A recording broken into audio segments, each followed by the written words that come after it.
Hello, আসসালামু আলাইকুম guys. আজকে ছুটির সময় তার সময় দিয়েছি আমার ছেলেকে।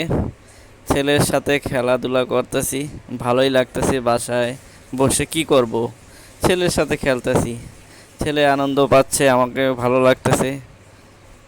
বাপ ছেলে মিলে একসাথে মিলে খেলাধুলা করতেছি। গাইস, দোয়া করবেন আমার ছেলের জন্য। আমার ছেলে যেন সব সময় ভালো থাকে, সুস্থ থাকে। আপনাদেরকে যদি ভিডিও ভালো লাগে তা কমেন্ট করেন, শেয়ার করেন। আসসালামু আলাইকুম।